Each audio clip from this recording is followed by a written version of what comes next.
Hello, welcome to part two of our video over the new right. In our last video, we discussed how frustrations of many conservative Americans were boiling over and rising into American politics throughout the 1960s and 70s, and how by 1980 is this big turning point, this rise, and the new right, this new political movement that's centered around conservative American politics. Now we will get into the election of 1980. Now, Jimmy Carter ran for re-election in 1980, but he was faced with many obstacles which hurt his campaign, such as another energy crisis that was taking place at this time because the oil embargoes. Also, we have the Iranian hostage crisis taking place at this time as well, and the Soviet Union had just invaded Afghanistan. So all these things were happening just as Jimmy Carter was running for re-election, and it opened him up to attack from his political opposition, which was Ronald Reagan. So within the Democratic Party itself, Carter was losing support. Carter failed to back a federally supported national health care program, which led the Massachusetts Senator Ted Kennedy uh, to challenge Carter in the Democratic Party primaries. So before the Carter even got a chance to run for re-election, you have Ted Kennedy, who was upset with Carter's presidency, who split that vote as well. But eventually, Carter ended up winning the primaries and moving on to running for president. So as the party's liberal standard bearer and heir to the legacy of his slain older brother, Kennedy garnered support from key labor unions and left-wing Democrats, but ultimately Carter failed, right? And ultimately Carter vanquished Kennedy in the primaries, and Carter was running for president. So let's break down the 1980s election and talk about the stances that each side had about the different issues. You have the Democratic candidate Jimmy Carter. You can see his picture over here. And then you have the Republican candidate, which was Ronald Reagan. Now, Reagan was a former Hollywood actor who served two terms as the governor of California. And I have to bring in a family story, every lecture or so. So this is one dealing with Ronald Reagan. So Reagan was my great grandma always used to tell this story about how she was in California and she got the opportunity to meet the Reagans while he was uh, governor of California. My grandma said that she ended up giving Nancy Reagan a pair of leggings or something, but I have no way of knowing if that was true or not. Um, but it's a fun story, and I thought that was pretty interesting. Anyway, Ronald Reagan was a staunch fiscal conservative, a Civil War hawk, and he vowed to reduce government spending and to shrink the federal bureaucracy. Reagan also accused his opponent, Jimmy Carter, um, of failing to confront with the Soviet Union and vowed to increase military spending in order to shut the Soviet Union down if he was elected. Carter responded by calling Reagan a warmonger, but the Soviet invasion of Afghanistan and the confinement of 52 American hostages during the Iran crisis discredited Carter's foreign policy in the eyes of many Americans. So Carter's like bringing all these points up against Reagan, saying like, "Oh, you're just a warmonger and stuff. What you do would never work." But Reagan's like, "Oh, well, it looks like you're doing better, right?" Saying that Reagan offered a better alternative. And as I mentioned before, domestically, Carter didn't fare better. With growing unemployment and inflation, Reagan looked to be the better candidate. And socially, Reagan won favor with the growing Christian conservative right. Uh, though he was a Christian himself, Reagan didn't regularly attend church, but his political campaign was definitely carried by Christian conservatives in the 1980s. Carter, I mean Reagan was able to gain this growing conservative Christian support during the 1980 election. As opposed to Carter, who was in fact his born again Christian, right? He was even a Sunday school teacher. But the new right conservatives supported Reagan instead because he believed that Reagan would offer better support for Christians in the United States. Eventually, Reagan won the election with 51% of the popular vote to Carter's 41%, which, this seems pretty close, 51, 40, 41%. But in terms of the Electoral College, Reagan actually won by a landslide. Reagan got 489 Electoral College votes compared to Carter's only 49. So in the Electoral College, Reagan won by a landslide. So Ronald Reagan became the president in the 1980, and he was seen by many Americans as a charismatic leader who upheld Christian conservative values and would make America great again. His actual presidential slogan was "Make America Great Again." Um, so in his first inaugural address, Reagan proclaimed the government is not the solution, the government is the problem.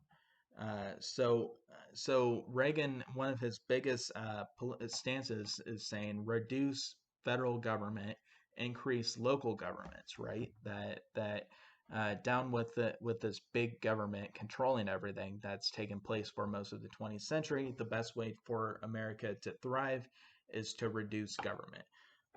But in reality, Reagan focused on less on eliminating government as he did on redirecting government funds and focuses to serve new ends.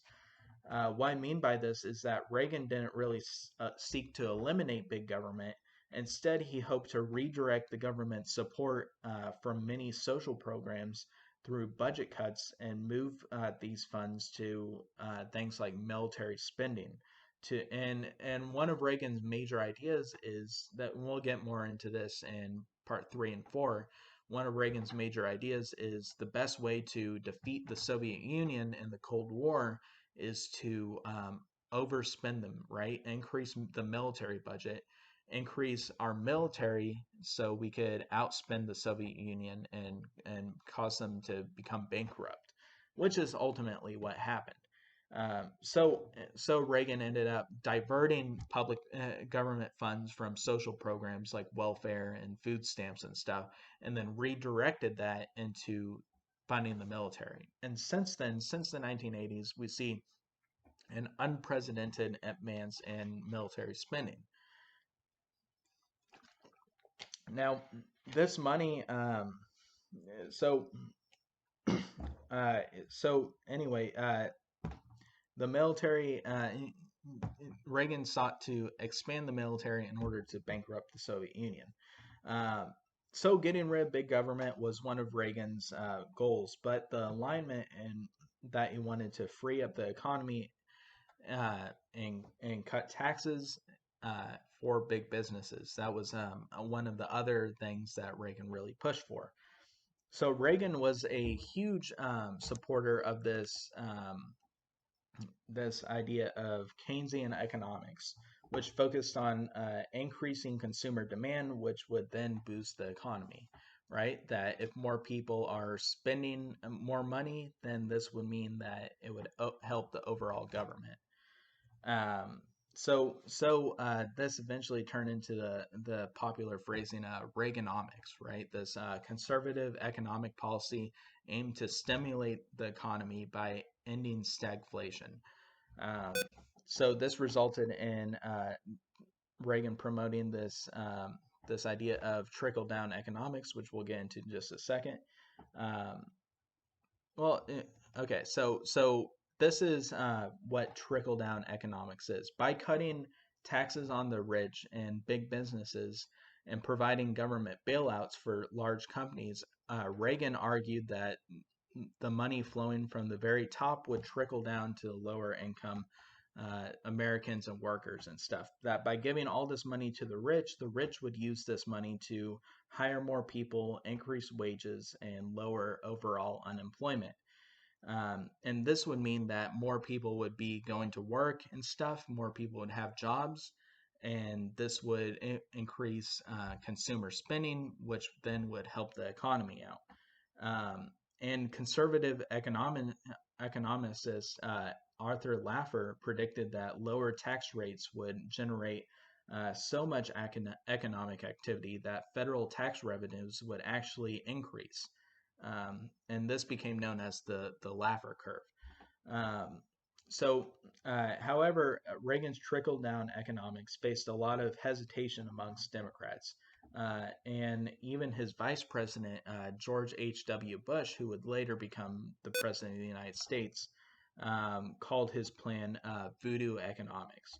But eventually, the bailout was passed in 1981, and Congress passed a 675 billion tax cut in July of 1981, with significant Democratic support.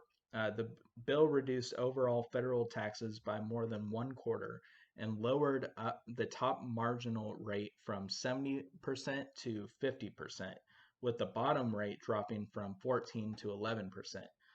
It also slashed the capital gains from taxes from 28% to 20%. So we see massive tax cuts across the board. The government's taxing businesses less. They're taxing the higher income Americans less in hopes that it would stimulate the economy.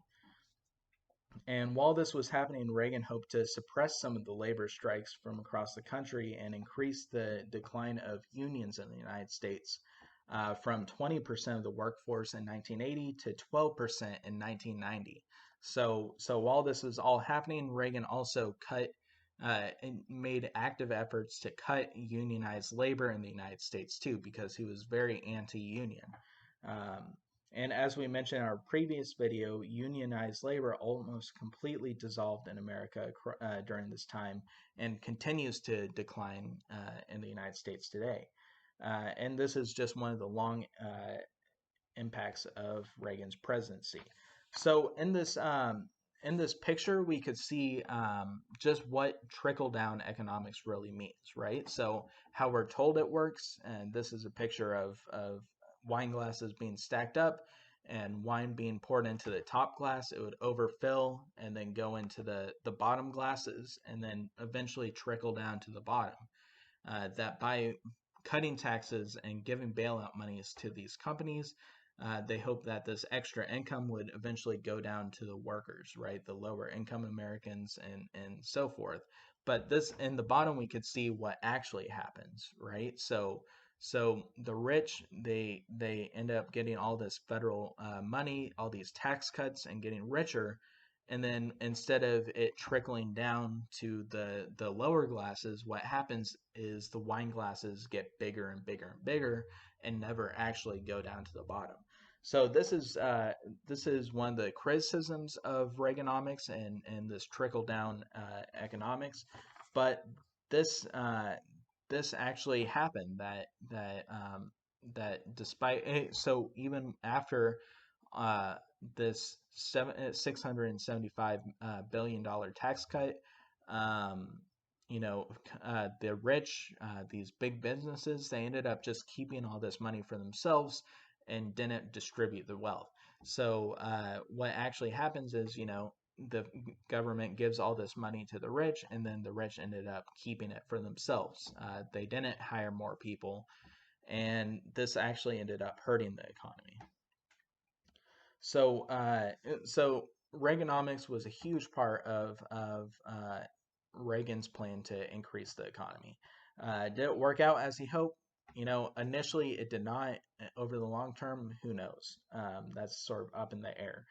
But also, we'll get more into this in part 4 of our topic, but Reagan also ratcheted up tension with the Soviet Union during his presidency, and he became this huge Cold Warrior. And Congress approved his request for a $1.2 trillion new military spending. He hoped that by outspending the Soviets in the military, he could bankrupt the Soviets into submission and end up ending the Cold War. So military spending went through the roof in the 80s, and with a combination of lower taxes and higher defense budgets, the national debt just ballooned. And by the end of Reagan's first term, it equaled 53% of the GDP, as opposed to 33% in 1981. And this increase was staggering, especially for an administration that promised to curb spending. Meanwhile, the Federal Reserve continued its policy of high interest rates, which the high interest rates they surpassed 20%. So, and the whole reason why they did this was because at this time in the 80s there was a lot of inflation happening, and a way for the government to curb inflation is by increasing interest rates, right? And so as this trickle down economics was being practiced, as military spending was going up, and all these tax cuts were happening, in order to boost the economy, right? The whole point is to boost individual consumer spending. The interest rate was over 20%. So even if this money did get down to the average person, they weren't taking out loans to buy houses, they weren't taking out loans to buy cars or anything, or taking out more debt, because who in their right mind would take out a loan with over 20% interest, right? So the already high interest rate um, drastically hurt Reaganomics and ended up making the economy even worse, as the national debt continued to balloon. And even today, the national debt has continued to balloon. That on average, the United States government spends way more money than it produces. It spends way more than the gross domestic product itself. And that's why today our national debt is $22.7 trillion, and it's growing every day. And this really began to balloon during the 1980s. So all these things are happening at once. They're all tied together. The economy is not going the way Reagan wants it to, and um, and people aren't participating in the economy because interest rates are so high because of inflation. So as a result, in 1981 and 1982, unemployment rose to 11%, which was the highest figure since the Great Depression. So many people who lost these jobs, who were or those who were still working and making low wages, couldn't take out loans, and because of these high interest rates. So the economy continued to suffer. Now, remember, I said that one of Reagan's big policies was to cut government support for social welfare programs. Well, during his election campaign, Reagan said that he was coming for welfare queens, who were the stereotypes of many African Americans who were collecting government food stamps and buying things like cigarettes and T-bone steaks and stuff. Reagan's like, oh, we're coming for the welfare queens. We're going to cut out food stamps and reduce the amount of federal aid to the poor. And this was one of Reagan's cornerstones, right? He sort of preyed on this idea that people just abuse the system, abuse the welfare system, and the best way to help the economy is to cut that down. So after trickle down economics and stuff, Congress had followed Reagan's lead by reducing funding for food stamps and aid to families with dependent children, and removed 500,000 people from the Social Security program for the physically disabled. So Reagan just across the board cut all social welfare funding. And at the same time, when economic recession hit, and the people who were unemployed were poor, and those were hurt, were desperately needing this federal aid, and they weren't able to get it because of these cuts. And we could definitely see parallels between the economic recession in the 1980s to the present day, uh, really in recent history in these past couple of months. Uh, in 1981 and 82, unemployment rose to nearly 11%, the highest figure since the Great Depression. Now, today, in my historical opinion, I see many parallels between this economic crisis and the 1980s and the pandemic that's taking place today. Today, because of the corona pandemic, over 22 million Americans, almost 18% of the US population, filed for unemployment just within the past few weeks. And the number is increasing. And now this number is the highest, 18% is the highest number of unemployed since the Great Depression. Um, and which is just crazy to think about that we're living through these times. Uh, and we're living through a historical event right now, and many Americans are impacted by this. And like in the 80s, we're seeing this the importance of social welfare programs, and during times of crisis, how many people actually depend on those things. But going back to the 80s, as a result of these budget cuts exacted on unemployment, millions of Americans went jobless and inadequate support from the government to assist them. And in the 80s, African Americans and low income American families suffered the hardest because of this. The head of the NAACP declared that the administration's budget cuts had rekindled war, pestilence, famine, and death. That these budget cuts hurt individual Americans, especially low income Americans, and that Reagan at this time proposed to cut funding for elderly retirees, trying to collect Social Security. But Democrats heavily criticized Reagan for doing this, saying that Reagan was being cruel to the elderly. So he was under a lot of scrutiny for the impact these budget cuts had on particularly African American families and low income Americans, and also his attitudes to retirees and Social Security. Um, and Reagan decided that maybe all these tax cuts and social cuts of social welfare programs weren't the best idea, and he worked with the Democratic House Speaker Tip O'Neill in 1982 on a bill that restored 98 billion of the previous year's tax cut. So he did, in fact, roll back on many of these tax cuts that did happen and refunded many of these programs. However, the damage was done, and Democrats latched on to Reagan's economic policies and criticized them. And when the next senatorial and House elections came about, the Democratic Party managed to win some seats, which made it harder for Reagan to pass any further acts of this degree. But we could still see that the new right is growing in American politics, and so by 1982 and 1983, Reagan rolled back on some of his economic policies, but he did not stop military spending. But he did reduce some of the cuts on social welfare programs. And in early 1983, the commission recommended a new requirement that the government employees should pay into the system, and that a gradual increase of the retirement age from 65 to 67 was necessary. So eventually, federal employees were taxed higher, and the Social Security age for the retirees moved from 65 to 67. Um, and also, you would see a little bit of increase in federal taxes during this time.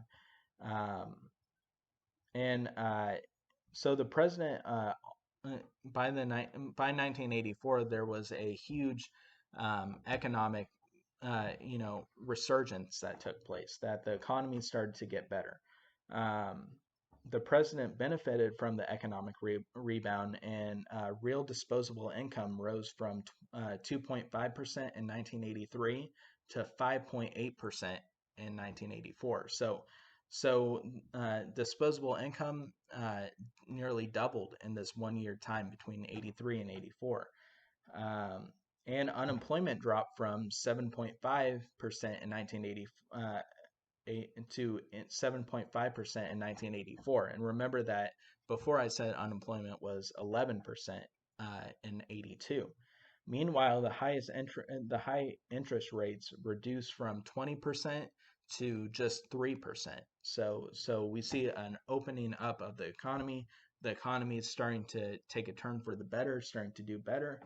Um, and while campaigning for a re-election in 1984, Reagan pointed out the improving economy as evidence that it was morning in America, as he called it.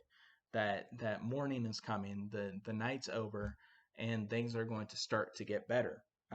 So his personal popularity soared, and most conservatives ignored the debt increase and tax hikes of the previous 2 years and rallied around the president. So, despite Reagan actually increasing some federal taxes, the economy was doing better, so Reagan gained popularity because of it.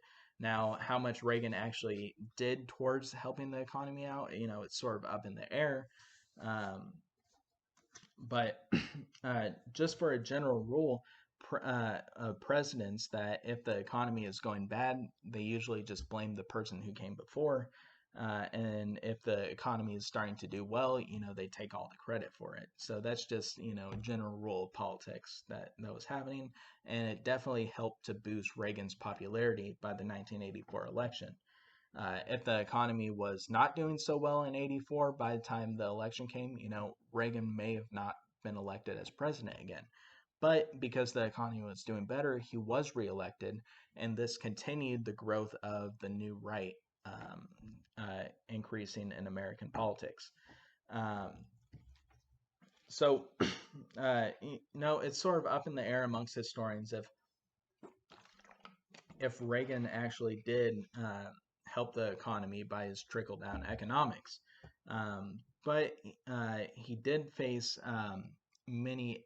He did face resentment amongst many Democrat-controlled Senate seats who saw that these cuts on welfare and stuff were not necessarily a good thing. Um, However, Reagan won re-election, and he continued to do tax cuts on the rich and for big businesses as well. Um, for example, the Tax Reform Act of 1986 lowered the top corporate tax rate from 46% to 34% and reduced the highest marginal income tax from 50% to just 28%. So he cut the highest marginal income tax rate from 50% to 28%, nearly in half. And remember, that's like the top, like, 1% of Americans, right? That the millionaires. And he's like, well, actually, let's just reduce how much they get taxed by half. Um, because he believed that it would open up the economy. Um, and he also simplified the tax code by eliminating numerous loopholes, making it easier for the rich to have more tax write-offs and pay less to the government. Uh, this these steps to cut corporate taxes and for individual families certainly benefited the wealthy individuals, but most of this money did, as we saw in that little picture, right? Most of the money did not flow down to the lower classes. But as we see in the 80s, tax cuts really did make the rich even richer, while the poor and unemployed had to deal with minimum support from labor departments who lost most of their funding. Also, moving away from the economy in 1986, Reagan passed the Immigration Reform and Control Act, which was an American policymakers hoped to do things during with this Immigration Act, to deal with of undocumented immigrants already in the United States, while simultaneously choking off future uncensored immigration. So the Immigration Reform and Control Acts had mixed results. Nearly 3 million undocumented workers received legal status because of this. So that was, a positive thing that came out of it.